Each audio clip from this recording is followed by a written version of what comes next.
Hey everybody, Robert with RC Archery here, and you're watching Tuesday's Tip of the Week number 71. In this video, we are on part 3 of our form development series, and we're going to be talking about our loop length, how that affects the leverage we have over the bow, looking at how to adjust those lengths, and then also we're going to spend some time talking about natural point of aim now on a vertical scale. Let's get right into it. All right, the first thing we're going to talk about is just the loop itself. And just get some baselines out of the way, get some terminology and how to set this up and what we're looking at. So as far as loop lengths and what I see most commonly, so if you're getting this tied in at a pro shop, majority of time what I am seeing is the length of this loop is about 1/2 inch. And when I'm talking about the length of the loop, I'm talking about the measuring from the back of the string here to the inside of where you would hook that release. That's what I'm measuring. Now, you don't have to get super specific with this on how you measure it, as long as you measure it the same from one time to the next. When I first started doing this, I got a tape measure out and I literally just kind of lined it up in here and pulled on it and did it that way. What I use now is a set of digital calipers. They're Husky brand from Home Depot, so nothing fancy, but literally just need to do it the same every single time so that when you're tying in loops and when we're working with the lengths of them, we just have a consistent reading from one to the next. Now, when we're using loop lengths and when we're looking at this, there's not really a uniform length that's going to work for every single person or every single release. If we're using an index style release, a lot of the times you need a shorter loop length because of the length of the neck on that release, where your hand sets, and things like that. When we're using a handheld release, a lot of the times we need a little bit longer loop, depending on how long the neck of that release is. You have some releases, most commonly that I've seen, like a stand release and a Carter release. They have some models that have really short necks. So we're looking at from the base of the finger beds up to where the hook is. And then we have some other releases that have a longer length on that neck. So keep that in mind when we're looking at loop lengths. If you change your release for some reason and you've got your loop length dialed, but then you're going from one neck size to the other or one style of release to another, you're probably going to have to readjust that loop length and go over this process again and kind of look at it like that. But now that we have the basis of everything out of the way, let's really get into the meat of this video. All right guys, so last week we talked about our bow's draw length and how that sets up the front half of our body. So everything from basically the middle of our sternum out through our bow hand.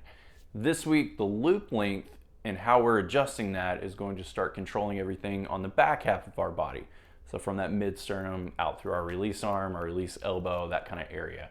So the main thing that we are looking at when we're looking at our loop length is essentially the height of the elbow on our release arm.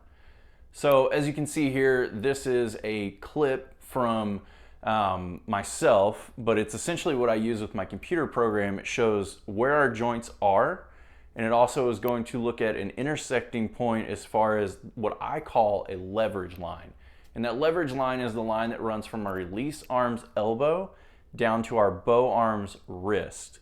Now, everybody is a little different with where that intersects on the wrist. Now, one thing that I will say is that out of all the archers that I've done this test on and done this research on, and when I was building the program out, and then again recently I went back over this just to make sure, everybody but one archer that I've ever done this on, they all have that intersecting line somewhere in that wrist.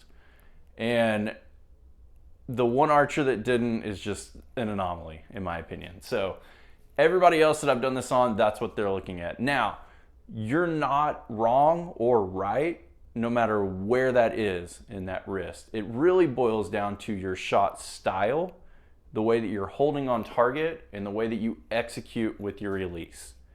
Now, my members only video that we're gonna have here on this channel this week is going to deep dive into this topic, and I'm going to walk you through step by step on how you're actually going to adjust that loop for your shot style and what you're looking for. So that will be a really cool video. It's going to go more in depth over what we do today. So In today's video, we're gonna get the basics out of the way. I'm gonna give you an idea of what you're looking for downrange, and we'll just go through all that.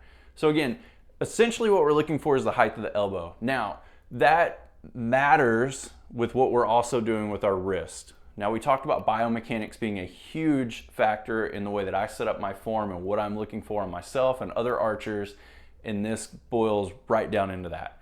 And I've said it before, but straight lines are strong lines. For the majority of archers, you're going to want a straight line running through the wrist. So we're gonna want it to be straight this direction and also straight this direction. I see a couple things. Some people will bend their wrist in this form, and some people will bend it in this form.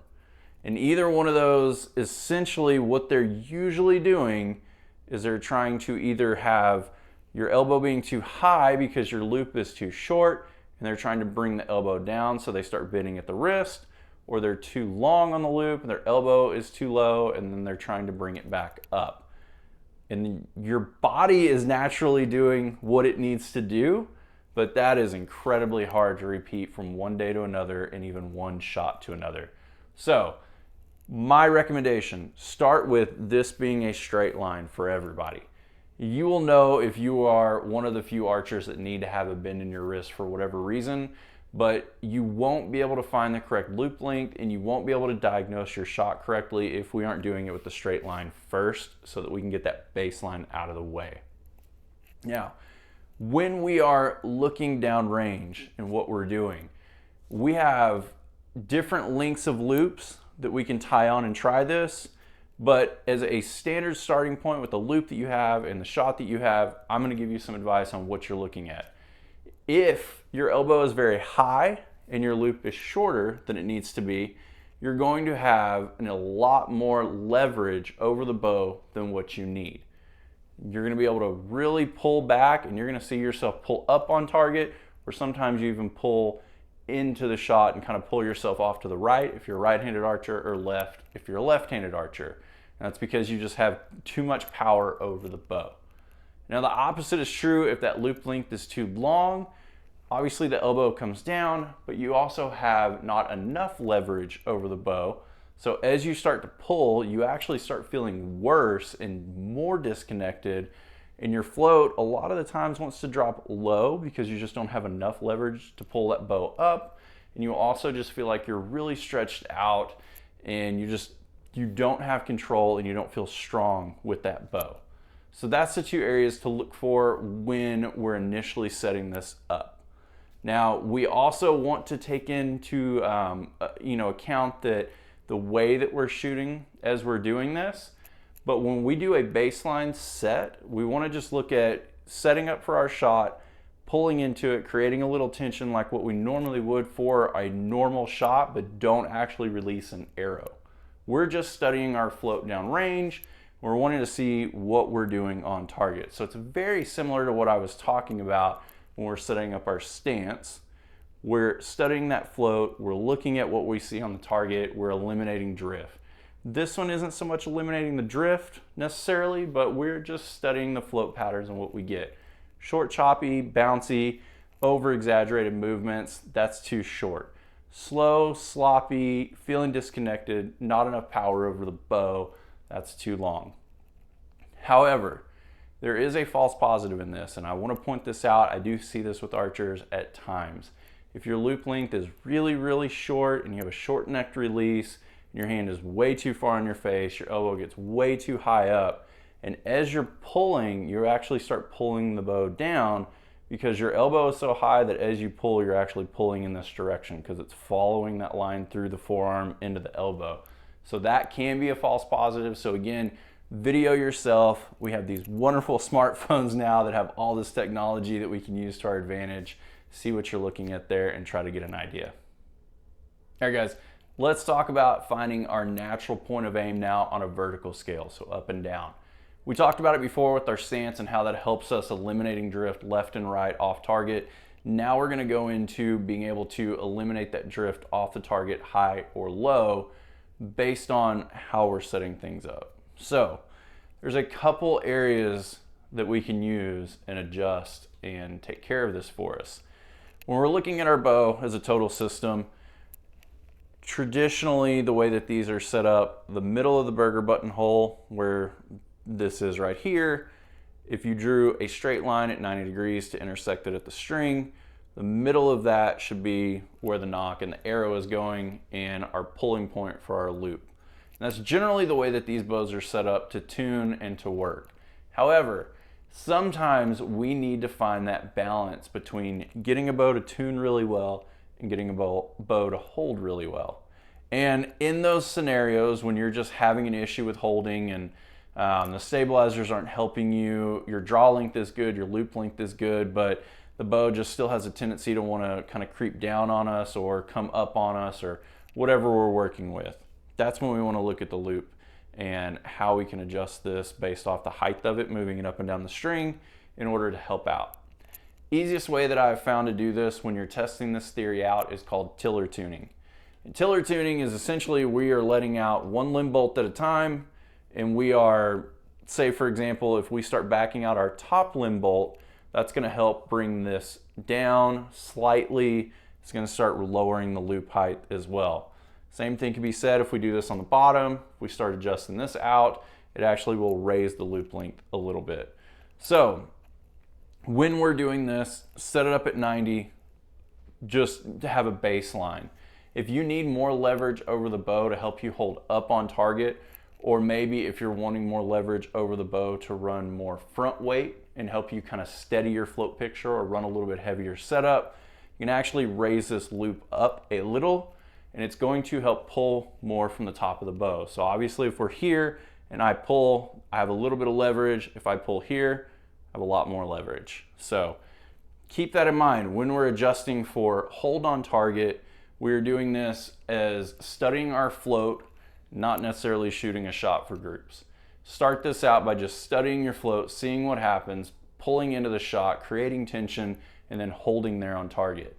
Once you start kind of getting that dialed in with adjusting the tiller and what we're doing here, then execute some shots, shoot groups, see what you're doing, see if it helps, and then just kind of track that and go from there.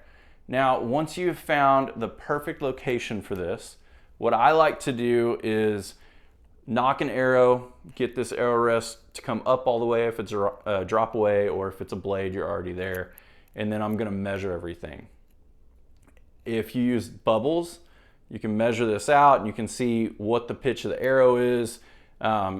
Easiest way that I have found to do it is essentially just take whatever this is, raise the rest up or lower it down, depending on if we raise the loop or lower the loop, set this back at 90 degrees.